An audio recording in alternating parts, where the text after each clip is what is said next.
Bonjour et merci de nous retrouver pour La Foi prise au mot, votre émission de formation et de réflexion. Depuis le début de son pontificat, le pape François ne cesse de faire allusion au flair des chrétiens pour savoir ce qu'est la foi. Je le cite, « Le peuple a du flair, il a du flair pour trouver de nouvelles voies sur le chemin, il possède le sensus fidei dont parlent les théologiens. » C'est justement à ce sensus fidei que je vous propose de consacrer l'émission d'aujourd'hui.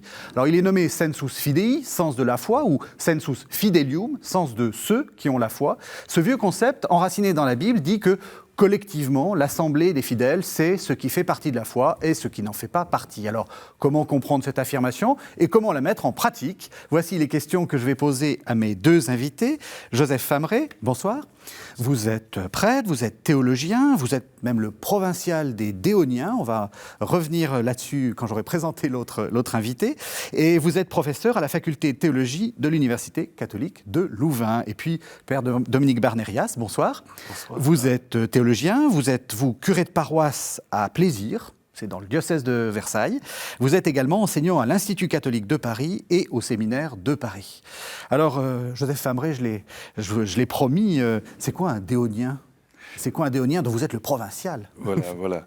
Donc, il s'agit de la congrégation des prêtres du Sacré-Cœur de Jésus, et on précise encore de Saint-Quentin pour nous différencier de ceux de Bétharram dans les Pyrénées. Et nous avons été fondés par le père Léon Deon, le chanoine Léon Deon à Saint-Quentin, d'où le surnom qui nous a été donné notamment par nos confrères italiens, Deon, Deonien. Voilà.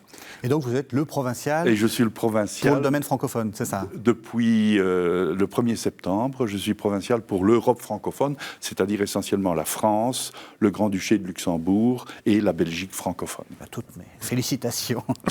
Alors pour commencer, peut-être une définition de ce que c'est que ce sensus fidei. J'ai commencé avec cette phrase du pape François. Il le dit très souvent, et il y a d'ailleurs même des comparaisons assez amusantes entre les brebis et le flair. Enfin, le pasteur qui a du flair pour ses brebis, les brebis qui ont du flair pour la vérité. C'est une métaphore qu'il emploie très souvent. Qu'est-ce que c'est que ce sensus fidei ? C'est vraiment un sens intérieur qui est propre aux croyants, développé par la foi et par la pratique de la foi. Un sens intérieur qui permet de ressentir effectivement ce qui vient de Dieu et d'avoir. Le pape parle d'une sorte de connaturalité. Finalement, le don de l'Esprit Saint nous rend les choses de Dieu proches et compréhensibles et on sent si quelque chose vient de Dieu ou pas. Spontanément. Alors, pas spontanément, mais en même temps, le sens de la foi, il se travaille. Et donc, il y a le travail de la foi, en fait, qui est requis, la formation, l'écoute de l'enseignement de l'Église, l'écoute de la parole de Dieu, la prière. Il y a beaucoup de pratiques à mettre en œuvre, finalement, pour que ce sens de la foi, il se développe. Donc c'est à la fois il y a cet aspect de sensibilité et puis il y a en même temps cet aspect aussi de travail, de formation, ce que nous faisons aujourd'hui, travail intellectuel, comprendre la tradition de l'Église, pour y entrer pleinement.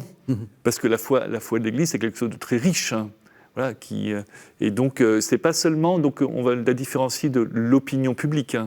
Pas seulement une opinion, quelque chose, une idée qu'on a comme ça, mais c'est enraciné aussi dans une pratique, une vie de foi, et donc aussi une recherche de la sainteté, de correspondre à la volonté de Dieu.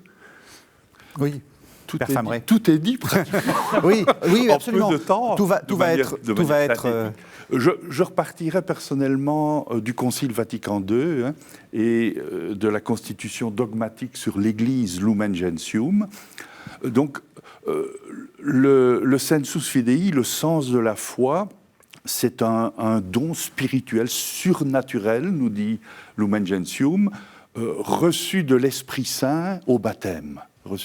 Et en fait, c'est une participation, c'est une autre manière de dire les choses, c'est une participation à la fonction prophétique du Christ. Rendu possible par le baptême. Et c'est l'aspect prophétique, mais qui est très directement lié également à la participation des baptisés à la fonction sacerdotale du Christ.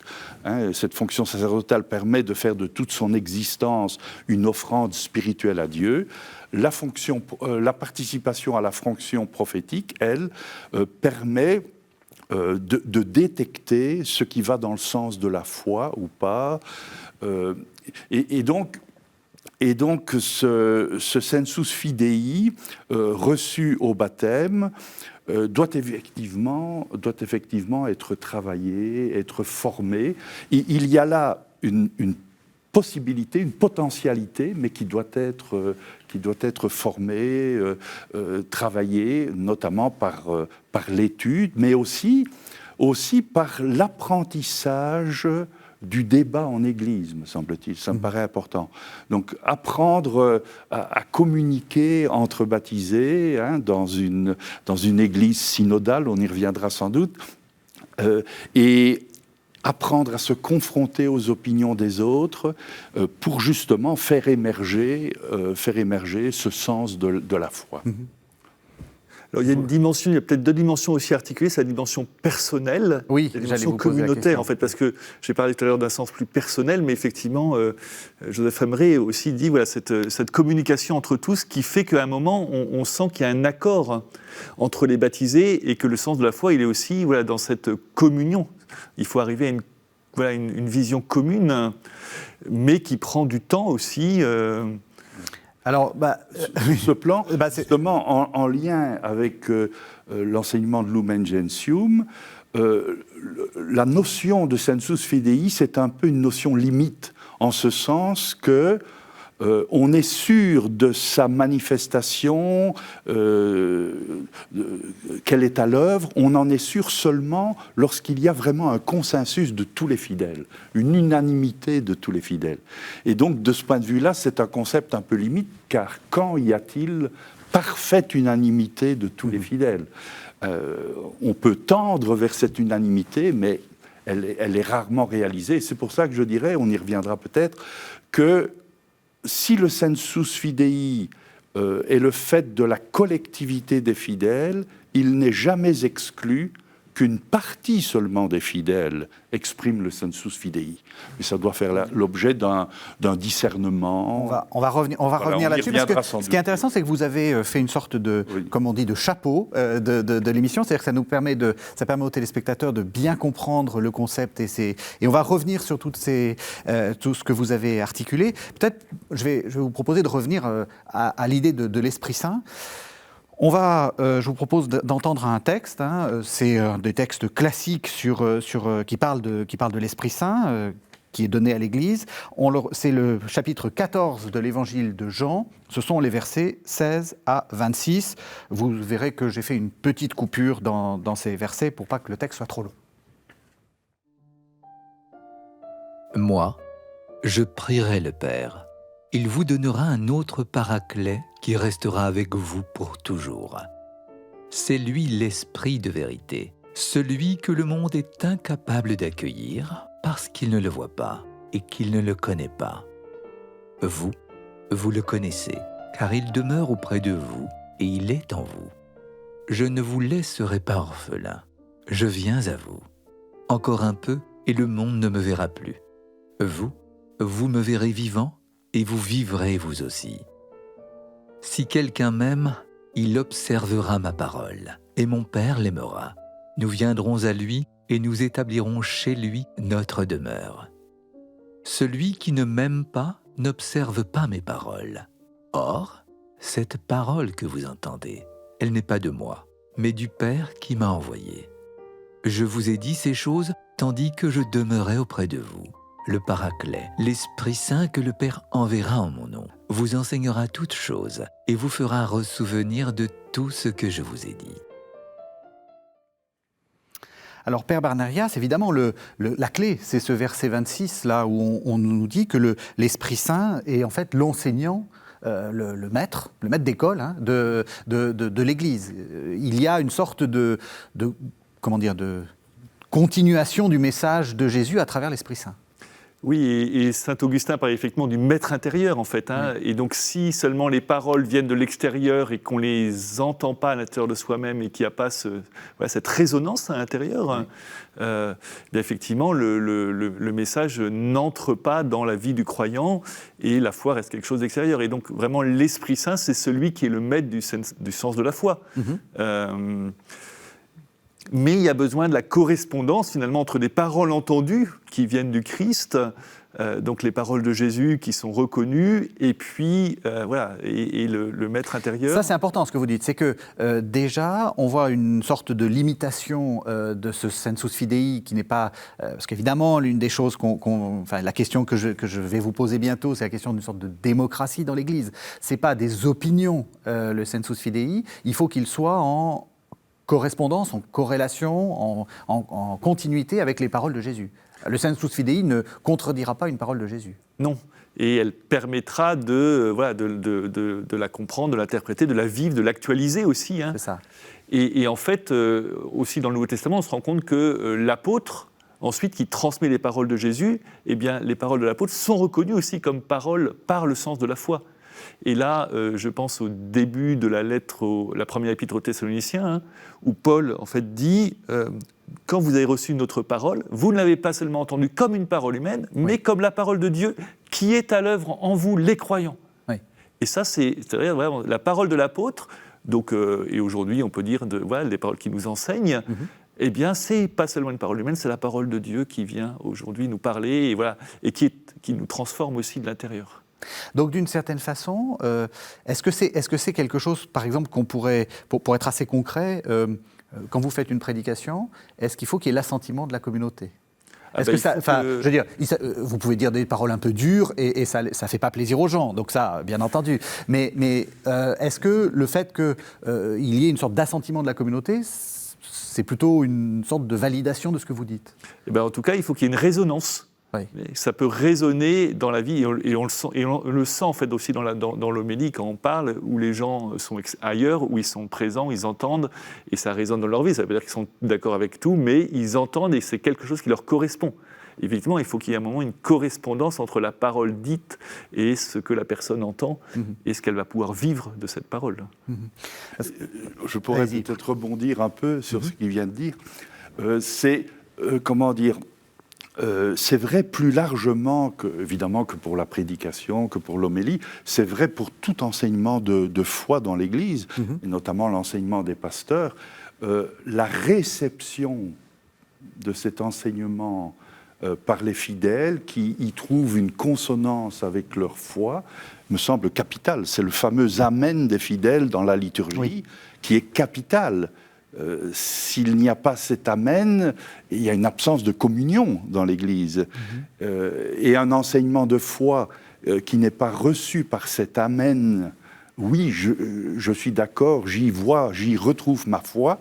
Un enseignement de foi qui n'est pas reçu par les fidèles risque au minimum d'être non fructueux dans la vie de l'Église. Pour les orthodoxes, c'est plus radical. Un enseignement des pasteurs, des conciles qui n'est pas reçu par les fidèles est tout simplement un faux enseignement. Un enseignement qui n'est pas donné dans l'Esprit Saint, quoi. C'est ce que disaient les pères d'Église, c'est-à-dire que le consensus, enfin le sensus fidei, se dit dans un consensus de toutes les communautés. C'est ça, hein, c'est cette idée-là. Le consensus des fidèles et de toutes les communautés, de toutes les églises, effectivement. Oui, ce qui va ça c'est une pierre d'attente pour la suite à propos de la synodalité. On va en parler après. On a dit, il y a cette question de l'articulation entre individu, communauté, on commence déjà à le dire. Le sensus fidei, il est d'abord individuel, ou il est communautaire. Comment est-ce que vous le diriez ? C'est compliqué. Il est à la fois, il est ce que vit chaque personne, mais ce qu'elle vit dans l'Église. En fait, le chrétien, on ne peut pas l'isoler voilà, de la communauté. Et donc, c'est à la fois, voilà, c'est à la fois une communauté et l'Église entière qui adhèrent à la fois, mais voilà, il faut que ça soit bien en même temps chaque personne. Personnellement, à propos de ce sensus fidei, je parlerais volontiers d'un charisme collectif, pour le distinguer des charismes propres à chaque baptisé. Oui. Hein. C'est à la fois personnel et en même temps nécessairement collectif, quoi. Oui. Hein. Donc c'est un don effectivement reçu par chacun, mais qui ne peut être vécu, exprimé, manifesté que dans la communion de toute l'Église. Et en ce sens, je crois qu'on pourrait parler d'un charisme collectif, en tout cas qui n'est opérationnel que s'il se vit et s'exprime dans la communion de l'ensemble des fidèles. Mais est-ce que vous ne diriez pas, parce que vous êtes théologien, vous avez dû, tout au long de votre enseignement, de temps en temps, prendre des positions. Est-ce que là, le sensus fidei ne se manifeste pas. C'est-à-dire, vous voyez, vous enseignez la tradition, vous enseignez... Bon, et puis, il y a un problème nouveau. Est-ce que ça ne serait pas aussi cette intuition qui fait que telle solution vous semble plus juste et telle autre... À titre individuel. Oui, à titre individuel. C'est une possibilité. Hein. Donc, pour Vatican II, ce n'est que quand il y a unanimité des fidèles qu'on peut être sûr que le sensus fidei est opérationnel. Ceci dit, moi je suis convaincu que le sensus fidei, partiellement en tout cas, peut s'exprimer à travers une catégorie seulement de fidèles, une partie seulement des fidèles, voire à travers tel ou tel individu. C'est une possibilité, mais c'est pas, il n'y a rien d'automatique, de mécanique, il s'agit de discerner. Mais c'est possible pour moi. C'est possible que ce sens de la foi s'exprime à travers une minorité seulement. On prend souvent l'exemple de l'arianisme au IVe siècle. Bon, l'exemple vaut ce qu'il vaut, il devrait être précisé de point de vue historique, mais c'est une minorité seulement des fidèles à la suite du concile de Nicée, 325, premier concile écuménique. C'est une minorité seulement des fidèles qui va tenir jusqu'au prochain concile écuménique, qui va tenir la foi orthodoxe de Nicée contre les ariens, alors que la majorité des fidèles, dans l'Église d'Orient en tout cas, est devenue arienne. Bon, c'est un exemple qui vaut ce qu'il vaut, parce qu'il faudrait le préciser historiquement. Et la majorité des évêques en plus. Et la majorité des évêques. Plus des fidèles qui ont voilà, tenu exactement. la foi contre les évêques, qui étaient ariens. Exact. Donc c'est pour dire qu'à travers une minorité des fidèles, il n'est jamais impossible que le sensus fidei s'exprime. Ce n'est pas toujours sûr, mais c'est comme à travers une opinion publique, une opinion majoritaire. Il n'est pas sûr que le sensus fidei s'exprime à travers cette opinion, mais ce n'est pas exclu non plus. Et c'est là que tout le travail du discernement doit se faire. C'est important, parce que là, vous donnez... Enfin, c'est une différence assez notable par rapport à la démocratie à laquelle... Souvent, on compare le sensus fidei.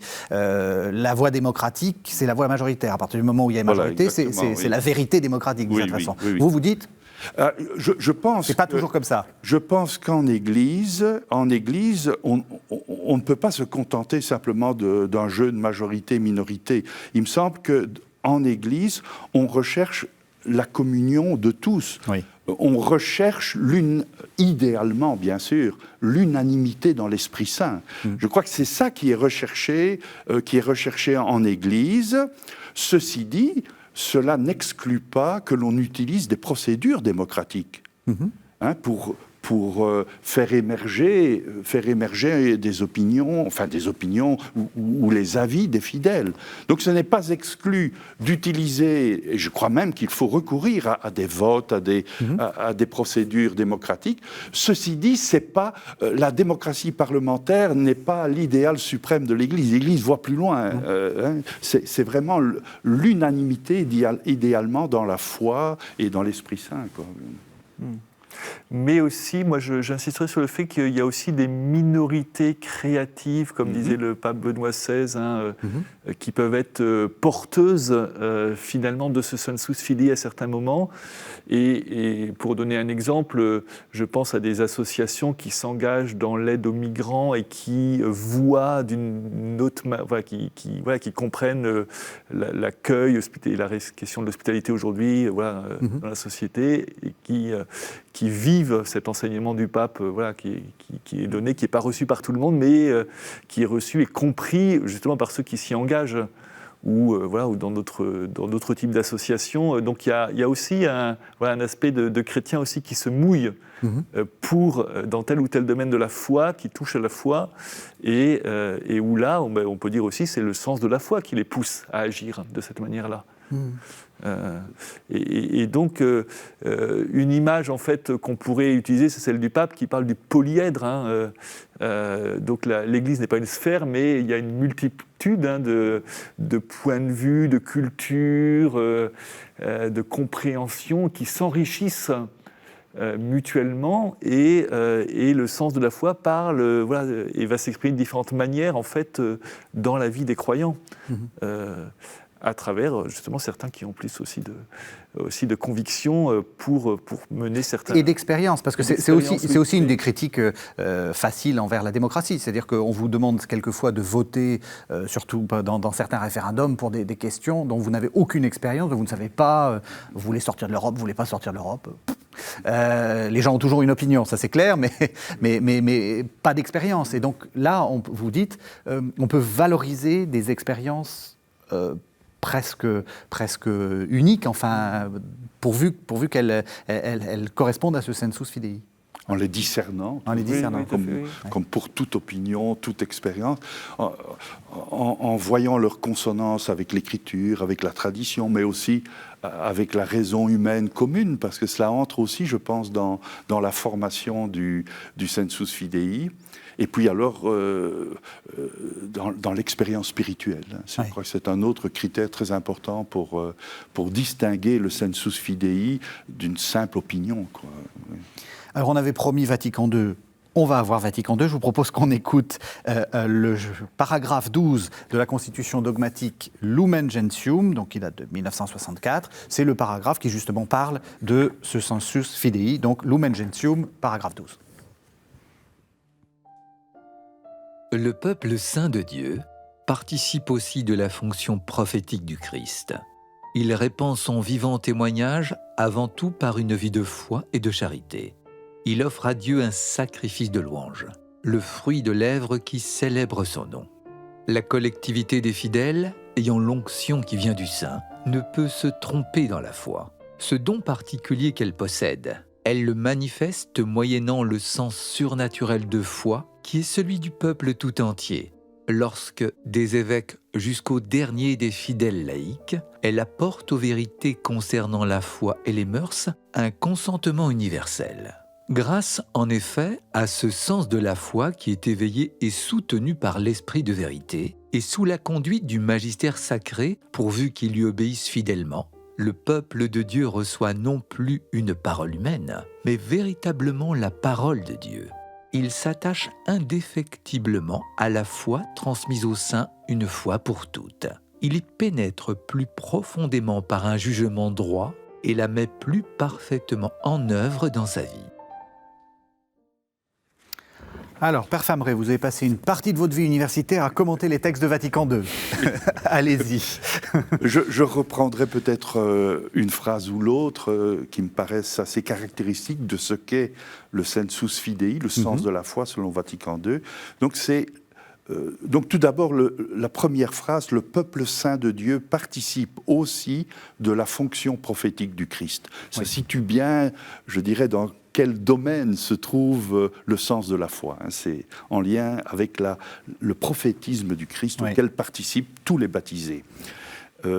Alors, la définition, en quelque sorte, c'est ou l'effet du sens de la foi, c'est la collectivité des fidèles ayant l'onction qui vient du Saint, de l'Esprit, ne peut se tromper dans la foi. Donc c'est ça l'idée, c'est que lorsqu'il y a vraiment unanimité entre les fidèles, on est sûr que ce sens de la foi opère et que le peuple de Dieu dans son ensemble est préservé de l'erreur en matière de foi, de mœurs, etc.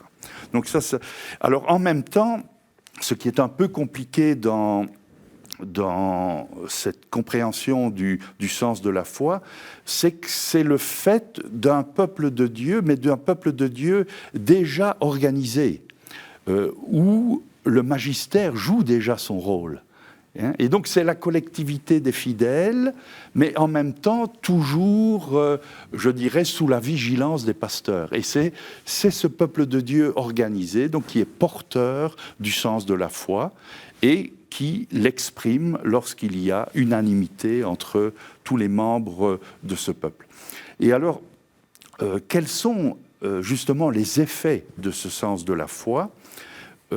C'est que grâce à ce sens de la foi, le peuple de Dieu pénètre plus profondément dans la foi.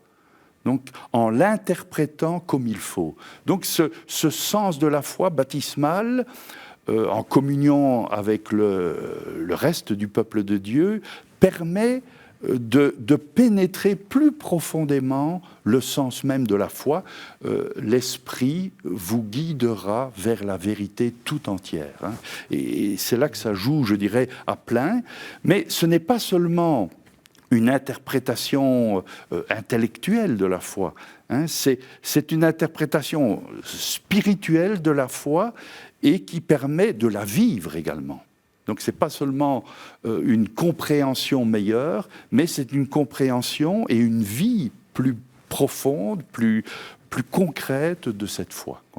C'est là-dessus que j'insisterai surtout ici. Est-ce que je peux vous poser une question très compliquée, Père Barnérias ?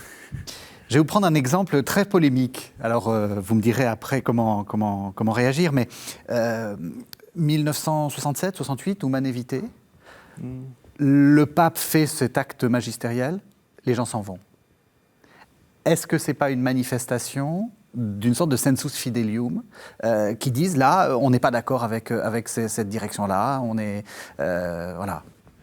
Là, on a eu effectivement un problème de réception du magistère. Hein, Joseph l'a évoqué tout à l'heure, cette question de la réception de l'enseignement. Il y a un enseignement qui a été donné, qui n'a pas été reçu par l'ensemble du peuple de Dieu. Aujourd'hui, alors il y a des gens qui mettent aussi en valeur l'aspect prophétique de certains enseignements de Paul VI, enfin dans Humanum Vitae. Oui, c'est pas une... Voilà, mais il a fallu... En tout cas, je pense qu'on a manqué d'écoute dans la préparation de cette encyclique pour entendre aussi ce que vivait l'expérience des couples à l'époque et encore aujourd'hui. Donc le magistère doit aussi se mettre à l'écoute, et le pape François insiste là-dessus, sur l'écoute du peuple de Dieu comme début de la démarche, parce que le magistère enseigne, mais est aussi à l'écoute. Donc il faut toujours qu'il y ait un aller-retour en fait entre les pasteurs et l'ensemble du peuple de Dieu. Alors comment est-ce qu'on fait pour éviter... Oui, vous voulez... Je pourrais peut-être réagir aussi. Oui. Donc, j'ai insisté tout à l'heure sur la nécessité d'une réception d'un enseignement pastoral, d'un enseignement de foi, pour que cet enseignement soit fécond et fructueux dans la vie du peuple de Dieu. Ça, c'est en aval. Mais je crois qu'il est très important également qu'en amont, on assure une certaine réception de l'enseignement qu'on va élaborer, précisément en associant le peuple de Dieu, en l'écoutant et en l'associant à l'élaboration de cet enseignement.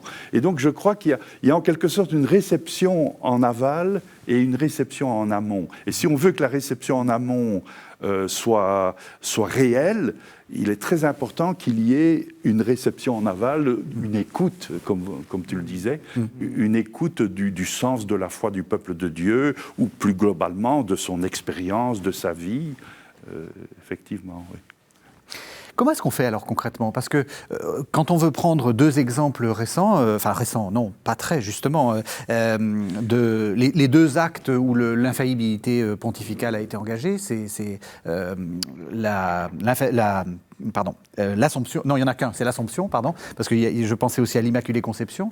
Ce que faisait le pape, les deux papes à l'époque, c'était d'aller consulter les évêques, d'envoyer des lettres pour dire est-ce que vous êtes d'accord. Bon, est-ce que c'est comme ça qu'il faut faire? Est-ce qu'il faut que le magistère, donc le pape, chaque fois qu'il a envie d'innover ou peut-être de préciser certaines choses, il consulte avec, je sais pas, des consultations par lettre, des consultations par mail, parce qu'on est moderne, ou par Twitter, s'il faut.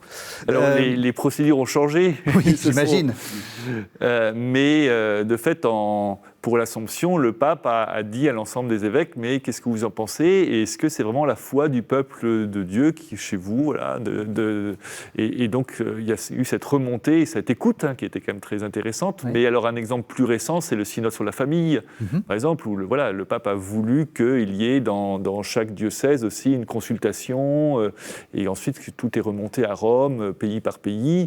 Et donc, il y a eu vraiment un processus d'écoute qui a pris du temps, qui a mobilisé des énergies, et finalement, l'enseignement que le pape donne ensuite est vraiment appuyé sur toutes ces expériences vécues du peuple de Dieu dans la foi pour répondre à leur vocation humaine au sein de la famille.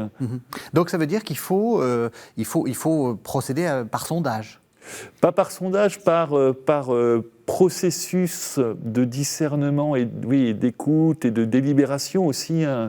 Mais le pape insiste beaucoup sur le fait que il y a besoin d'un processus et du temps, le temps supérieur à l'espace. Donc et ça demande du temps effectivement de discerner le sensus fidei à un moment donné de l'histoire. D'ailleurs, concernant les deux dogmes que vous avez évoqués, l'Immaculée Conception avant la définition oui, c'est pour ça que je me suis corrigé. Mais quand même, le fait du magistère infaillible du pape. Oui. Donc, concernant l'Immaculée Conception et l'Assomption, précisément, dans le texte même de ces définitions dogmatiques, il est question... En latin, c'est conspiratio, mais conspiration, donc consensus des évêques et des fidèles. Donc, pour souhaiter la définition donc, de l'Immaculée Conception et de l'Assomption. Donc, j'allais dire, malgré l'infaillibilité du magistère pontifical, il y a eu ce souci de consulter les évêques et à travers les évêques, les fidèles, pour voir s'il était opportun, et pas seulement opportun, pour voir si cette définition reflétait bien, comme tu le disais, la foi du peuple de Dieu.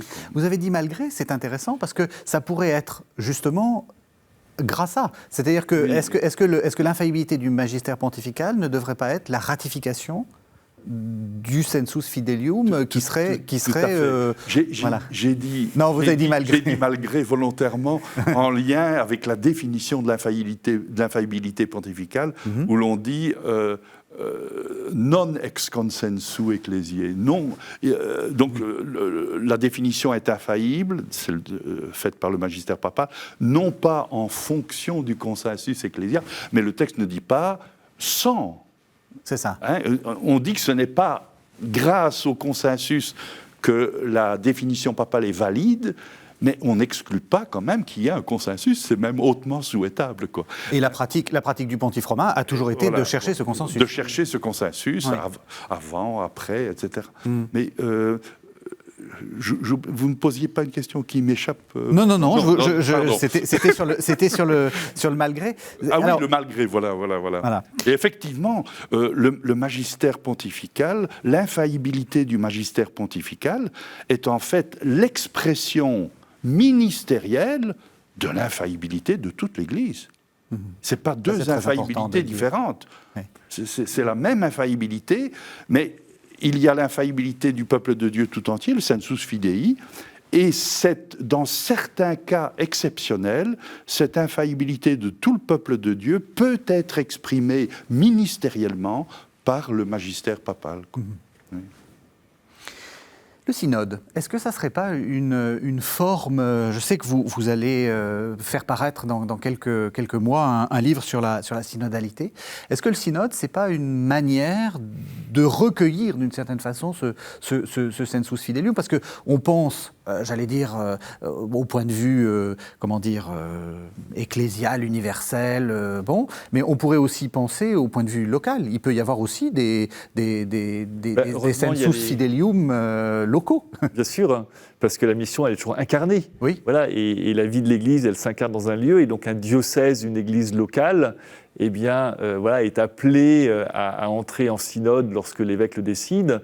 Et les synodes diocésains, justement, sont des lieux de mise en œuvre du sensus fidelium, mais de sollicitation, moi je dirais, parce qu'en fait le sensus fidelium, il faut aussi il faut le faire vivre, et puis amener les gens à se rendre compte qu'ils ont ce sens de la foi, qui peuvent s'exprimer sur la mission de l'Église, sur les besoins aujourd'hui, les appels de Dieu dans tel contexte particulier, et donc ça doit être mis en œuvre, et si on ne prend pas des moyens, à nouveau des processus, pour mettre en œuvre ce sens de la foi, on peut le laisser un peu en jachère, en fait, et oublier, finalement l'oublier. Et justement, le synode, parce que peut-être peu de téléspectateurs ont participé à un synode, là aussi, question peut-être un peu provocatrice, quelle est la différence entre un synode et une AG, une assemblée générale d'une association du club de boules de plaisir, par exemple, ou du club d'aviron de plaisir, parce que vous n'êtes pas très loin de... Eh bien, en fait, le synode est un processus qui prend du temps, où il y a différentes étapes de discernement successives. Et donc, il y a une écoute qui passe par un travail en équipe, en petites équipes, ensuite en assemblée, écoute mutuelle des membres d'une équipe ou d'une assemblée, travail sur des textes. Il y a un processus qui ressemble aussi un peu à un processus législatif dans les démocraties, mais là, c'est en même temps l'écoute du peuple de Dieu qui se met aussi à l'écoute les uns des autres et de l'Esprit Saint en même temps. Et donc on essaye aujourd'hui de discerner qu'est-ce que l'Esprit Saint demande à l'Église dans une situation particulière. Et fondamentalement, on pourrait même dire que le synode diocésain, à l'image d'un concile, c'est même une réunion liturgique. Eucharistique. Ça, c'est important. Une réunion eucharistique. D'ailleurs, c'est un rassemblement eucharistique et les conciles commencent chaque jour par la célébration de l'Eucharistie. Donc c'est vraiment un rassemblement liturgique. Évidemment, on n'est pas tout le temps en train de célébrer l'Eucharistie, mais c'est vraiment le cœur même de ce rassemblement synodal. Oui, avec l'appel à l'Esprit Saint et l'écoute de la parole. Et l'écoute de la parole de Dieu. Voilà. Et donc, c'est une écoute, je dirais, multipolaire, multimodale. En fait, il faut à la fois écouter la foi intérieure, l'Esprit Saint, l'Église, les autres, les signes le monde, les signes des temps, le monde dans lequel nous sommes. Je remarque que vous insistez beaucoup dans la question du discernement sur le temps. Vous avez dit plusieurs fois que ça prend du temps. Oui. Oui, et donc c'est là où, par rapport à des sondages d'opinion, où il faut donner immédiatement un avis sur quelque chose, ça ne peut pas fonctionner comme ça. Oui. Et donc il faut que ça se travaille, le sensus fidei se travaille, et donc ça prend du temps pour à la fois se former, s'exprimer, s'élaborer. J'ai vécu le synode des diocèses de Versailles en 2010-2011. On avait fait travailler 3000 équipes pendant 4 séances. Et au bout de 4 séances, on leur demandait de faire une seule proposition. C'est-à-dire chaque équipe devait donner une seule idée pour le diocèse de Versailles, en disant, vous ne dites pas tout votre catalogue, mais vous discernez aujourd'hui qu'est-ce qui vous paraît important pour l'Église dans le contexte que vous connaissez. Et là, il y avait un vrai travail, les gens se sont mis en travail de discernement. Et voilà, qu'est-ce que l'Esprit, à quoi l'Esprit nous appelle aujourd'hui ?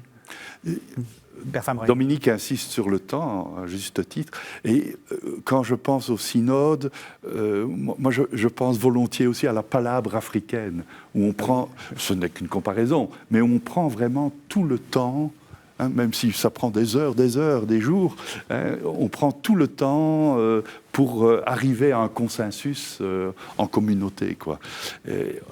Or, nous, modernes, nous ne sommes guère habitués à ce temps long, oui, c'est ça. à ce temps long, sur lequel insiste aussi le pape, même s'il insiste aussi sur l'espace, mais le temps long, qui n'est pas le temps d'Internet, évidemment, le temps des médias, oui. C'est le temps de l'Esprit Saint, peut-on espérer, quoi. Oui. Comment faire, justement, vous l'avez dit, il peut y avoir des petits groupes qui sont porteurs de... Vous avez pris l'exemple de l'arianisme, vous avez pris l'exemple des migrants. Comment faire pour que ces petits groupes puissent quand même avoir voix au chapitre ? Est-ce qu'il y a des procédures ? Est-ce qu'il y a des manières de faire qui permettent justement... là aussi, c'est contre notre manière moderne de procéder, parce que les réseaux sociaux, c'est aussi la voix de la majorité. On voit qu'en plus, il y a des algorithmes qui poussent les idées majoritaires. Donc, comment faire pour que des gens puissent dire tout le monde n'est pas d'accord avec vous, mais là, il y a quelque chose d'important. On voit quand même les gens qui travaillent vraiment sur un sujet, qui peuvent produire des argumentaires un peu à la fois enracinés dans une expérience et puis charpentés. Aujourd'hui, autour par exemple de la transition écologique, il y a vraiment des chrétiens qui font des choses très intéressantes et qui donnent des pistes nouvelles. Des campus pour la transition, etc. Donc, on voit qu'un census, ou l'Église verte, donc le census s'exprime à travers ces groupes-là qui, à un moment, aussi sont reconnus et quand on voit qu'ils ont une vraie pertinence, les évêques vont les entendre. Et c'est ce qui se passe aujourd'hui dans un certain nombre de domaines. Donc, et je pense que les évêques, ils ont besoin aussi de s'appuyer sur l'expertise et la compétence de chrétiens, de groupes de chrétiens, même s'ils sont peu nombreux et qui sont capables de porter des idées. Je crois que c'est notamment le rôle des responsables en Église de veiller à ce que ces groupes créatifs puissent être représentés, à commencer par les organes consultatifs qui existent, les conseils paroissiaux, les conseils pastoraux, etc. Et puis, évidemment, dans un synode plus formel, le jour où celui-là est rassemblé. Donc, c'est avoir le souci que ceux qui, jusqu'à un certain point, sont sans voix, puissent avoir une voix. Et dans notre Église actuelle, il y a déjà pas mal de procédures, d'organes qui permettent de donner la parole. Mais il faut en avoir le souci. Et puis alors, parallèlement, j'y reviens, c'est la formation. Je crois que c'est très important de proposer des formations de divers types pour que justement ce sens de la foi d'un groupe puisse s'élaborer, se former, s'exprimer. Donc, le discernement se fait aussi par l'intelligence, pas uniquement par une sorte de... Ah oui, c'est ça. Bien sûr, oui. Ouais. Alors, on arrive à la fin de l'émission et on a une question sur laquelle on n'a pas encore parlé et qui est pourtant centrale. Ça sert à quoi ?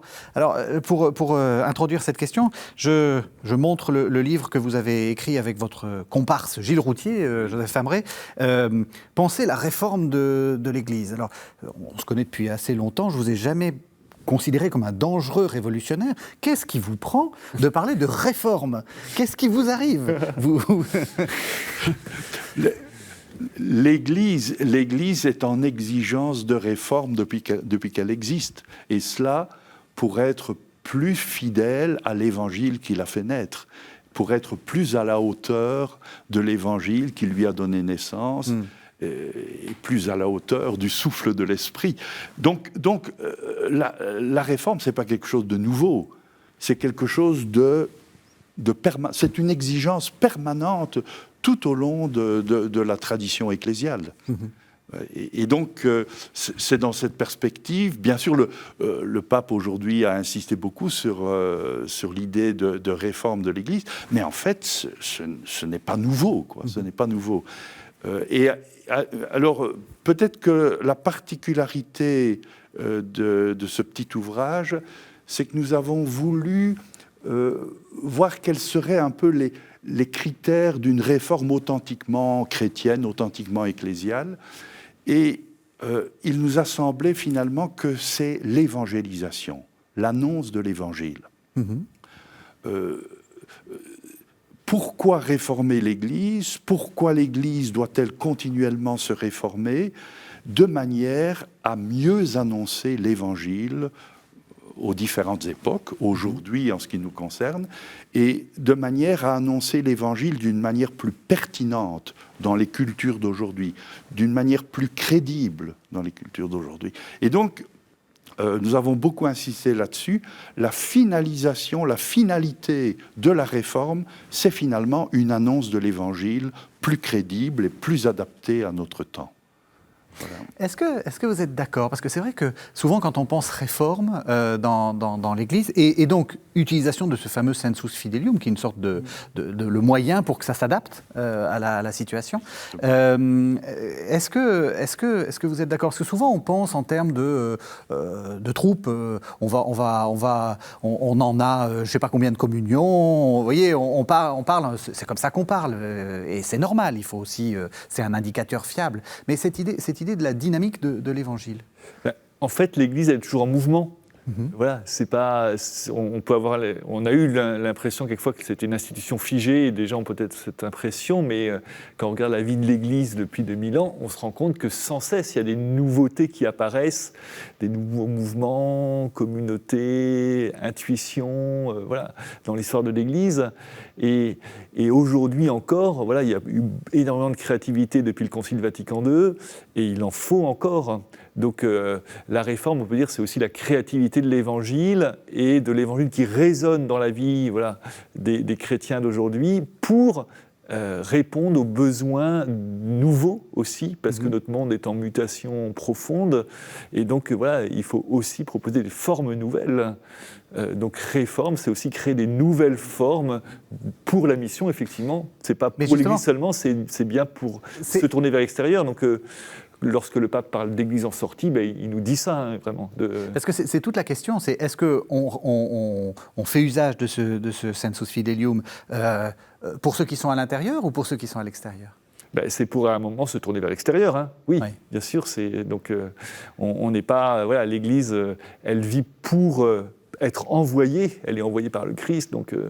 Voilà, et donc elle a à trouver ces chemins nouveaux, hein, pour l'évangélisation. Et on pourrait même parler d'un certain sensus infidelium, un certain sens des infidèles, des non-fidèles, en ce sens que leur expérience, leur vie, les signes des temps nous disent aussi quelque chose à nous chrétiens, dans notre maturation du sens de la foi, quoi. Donc il y a aussi un sens des infidèles, des non-croyants, disons, qui est important, dont il est important de tenir compte dans le sens de la foi.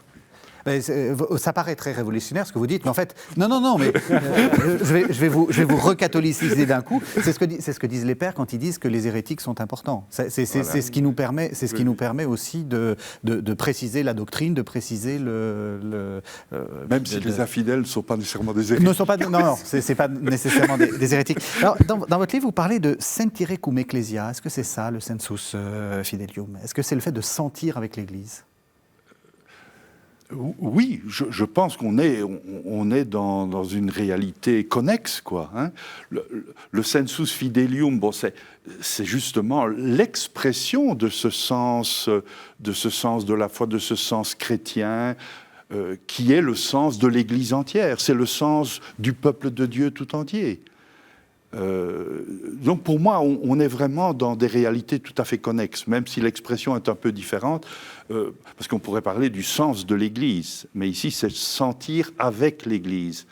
Alors je crois que c'est Ignace de Loyola qui utilise cette expression, et dans son utilisation de cette expression, c'est peut-être d'abord sentir avec l'Église hiérarchique, peut-être. Alors, dans ce sens-là, ce serait un peu différent du sensus fidei, qui est celui vraiment de toute l'Église, à l'intérieur de laquelle les pasteurs ont leur rôle propre, mais seulement à l'intérieur d'eux. Voilà. C'est ça c'est quelque chose d'important qu'on n'a pas encore dit forcément. Le sensus fidelium n'est pas forcément en opposition avec la hiérarchie. C'est pas une sorte d'instrument dont le peuple s'emparerait pour abattre les hiérarchies. Non, au contraire, elle doit... Faut le préciser parce Voilà, que oui, c'est comme ça qu'on doit l'a... vraiment être un des lieux du dialogue. Enfin, voilà, il y a un dialogue sans cesse et des allers-retours constants entre l'écoute du peuple de Dieu, l'écoute du magistère. Et le pape François, je pense, l'articule assez bien, en fait, dans son travail dans les synodes. Et ce sens de la foi est celui de tout le peuple de Dieu, c'est-à-dire un peuple de Dieu qui est toujours déjà sous le discernement des pasteurs. Donc c'est un peu... Oui, c'est une sorte de... C'est ce qui est un peu compliqué, mais voilà, le peuple de Dieu est un peuple organisé, où tout le monde ne joue pas le même rôle, et où il y a des pasteurs. Et donc, mais c'est ce peuple de Dieu dans son ensemble, dans la diversité de ses fonctions, qui est porteur du sensus fidei. Oui. Il nous reste une poignée de secondes. J'ai envie de vous poser une dernière question. Je vous nomme pape, donc je suis l'Esprit Saint, je vous nomme pape. Quelle est pour vous l'urgence, enfin quel est le chantier que vous mettriez en place pour que justement ce sensus fidei s'exprime? Quelle serait l'institution ou le chantier qui vous semble important pour cette expression du sensus fidei? Je pense qu'il y a aujourd'hui peut-être, c'est des chantiers qui sont déjà en cours en fait, mais les chantiers des ministères, le pape vient de décréter le ministère de catéchistes et donc le développement des ministères confiés aux laïcs pour la mission de l'Église. Moi je dirais développer vraiment la synodalité, quoi. Effectivement. Donc, favoriser les assemblées synodales, favoriser un fonctionnement synodal, non seulement de l'Église locale, mais de l'Église entière, de l'Église universelle. Parce que c'est là aussi que les autres chrétiens nous attendent en écuménisme. Tant que nous ne montrons pas que nous pouvons être une Église vraiment synodale, nos belles paroles sur la synodalité ne convainquent pas. Très bien.